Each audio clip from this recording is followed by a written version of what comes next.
میری والدہ داخل تھیں کئی سال پہلے ہسپتال میں، تو مجھے اس ہسپتال میں کچھ دن رہنا پڑا. ایک پرائیویٹ ہاسپٹل تھا، تو اس میں نا انہوں نے جگہ جگہ لکھ کے لگایا تھا ملازمین کو بخشیش نہ دیں. ہم ان کو بڑی اچھی معقول تنخواہ دیتے ہیں، سیلری بڑی عمدہ ہے، تو لوگ بخشیش نہ دیں. میں نے جو مینجمنٹ کے لوگ تھے ہاسپٹل کے، ان میں سے ایک سے میں نے کہا کہ اگر کوئی بندہ اپنی خوشی سے دینا چاہے تو آپ نے بڑا موٹا لکھ کے لگایا برائے مہربانی ان کو بخشیش نہ دے. اس نے بڑی قیمت، سادہ آدمی تھا پر میری بڑی اس نے مجھے بات بتائی، مجھے نفع ہوا.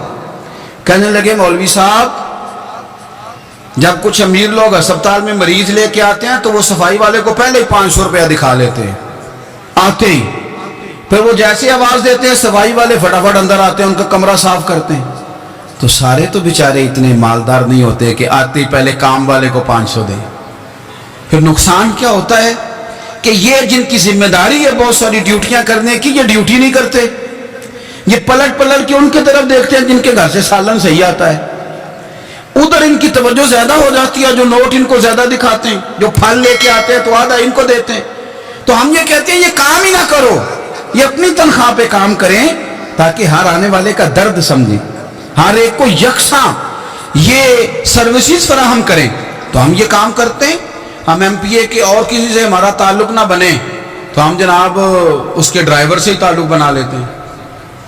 ہم وہ جو آپریٹ کرنے والا ہوتا ہے ٹیلی فون، اسی سے بڑا تعلق بناتے ہیں، اس کو مٹھائی کا ڈبہ جلدی پہنچا دیتے ہیں. تو اسی طرح سے بڑے لوگوں کی اولادوں کو بگاڑا جاتا ہے. حضرت عاصم بن عمر رضی اللہ تعالیٰ عنہ، یہ سیدنا فاروق اعظم کے بیٹے تھے، مصر گئے تو لوگوں کو پتا چلا حضرت عمر کے بیٹے آئے. لوگوں نے تحفے دیے، بڑی بڑی چیزیں آپ کو دی. حضرت عمر کا بیٹا آیا، بڑے گفٹ دیے. تو صاحبزادے واپس آئے تو ان کے پاس بڑے تحائف تھے. سیدنا عمر فاروق رضی اللہ تعالیٰ عنہ نے دیکھا تو فرمایا ادھر لانا تحفے.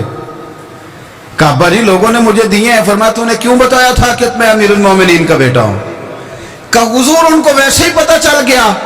فرمانے لگے پتر یہ تحفے تمہیں اس لیے ملے ہیں کہ تم امیر کے بیٹے ہو، یہ تحفے تمہارا حق نہیں، چونکہ تمہیں اس کرسی کی وجہ سے ملے ہیں اور یہ کرسی مسلمانوں کی ہے، لہذا یہ حق بھی مسلمانوں کا ہی ہے. یہ لا سارے مال غنیمت میں جمع کیے جائیں گے. آپ اپنے گھر سے جب احتساب شروع کرتے ہیں، اپنے گھر سے، اور یہ یاد رکھیں یہ جو لوگ آتے ہیں آپ کے بچوں کو نوازنے کے لیے، یہ انہیں خراب کرتے ہیں، بگاڑ پیدا کرتے ہیں، یہ عجیب و غریب سی چیزوں میں مبتلا کر دیتے ہیں. بچوں کا نقصان ہوتا ہے کل کلام. پھر جو شاپر اچھا لے کے آئے پیر صاحب کے بچے ذرا اس سے پیار سے ملتے ہیں، نقصان ہو جاتا ہے. یہ دستے نگر ہو جاتے ہیں، یہ لوگوں کی طرف جیتے ہیں، دوسروں پہ ڈیپینڈ کرنے لگتے ہیں. حضرت ابو موسیٰ اشعری رضی اللہ تعالیٰ عنہ نے پہلے تو ایک قلین بڑا سونا تھا، تو آپ نے حضرت عمر کے گھر بھیج دیا کہ چلو ان کے گھر میں ان کی اہلیہ بچھا لیں گی. کہیں سے تحفہ آیا. پھر وہ جس کمرے میں مال غنیمت اور خزانہ رکھا جاتا تھا اس کی صفائی کر رہے تھے تو ایک دینار مل گیا.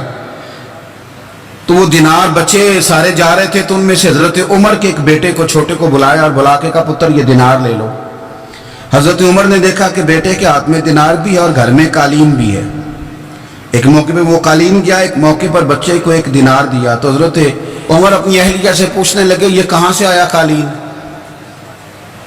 کہا جناب ابو موسیٰ اشعری رضی اللہ تعالیٰ عنہ نے بھیجا ہے. بیٹے سے پوچھا دینار کہاں سے آیا؟ کہا مجھے انہوں نے ہی دیا ہے. آپ نے وہ دینار بھی لیا اور قالین بھی لیا اور اس کو لپیٹا اور جناب ابو موسیٰ اشعری کو بلایا اور اتنے سخت ناراض تھے. فرمانے لگے ابو موسیٰ اشعری سے کہنا میرے پاس پیدل آئے، گھوڑے پہ نہ آئے. اور جب آئے حضرت ابو موسیٰ اشعری تو جناب عمر اتنے ناراض ہوئے کہ وہ قالین لپیٹ کے تو ان کے سر پہ مار دیا. فرمانے لگے پکڑو اپنا دینار، تمہیں پورے مدینے میں میرے بیٹے کے علاوہ کوئی اور نہیں ملے گا جسے تم خراب کر سکو. میرا پتر ہی ملا تھا بگاڑنے کی، کس نے اجازت دی تم میرے بیٹے کو دینار دو؟ کیوں لائے تم میرے گھر میں قالین؟ حضرت عمر فاروق رضی اللہ تعالیٰ عنہ فرمانے لگے میں زمین پہ سونے کا عادی ہوں، زمین چٹیل بھی ہو تو رب کا بندہ بن کے سوتا ہوں تو اللہ مجھے آرام اور سکون کی نیند عطا فرما دیتا ہے.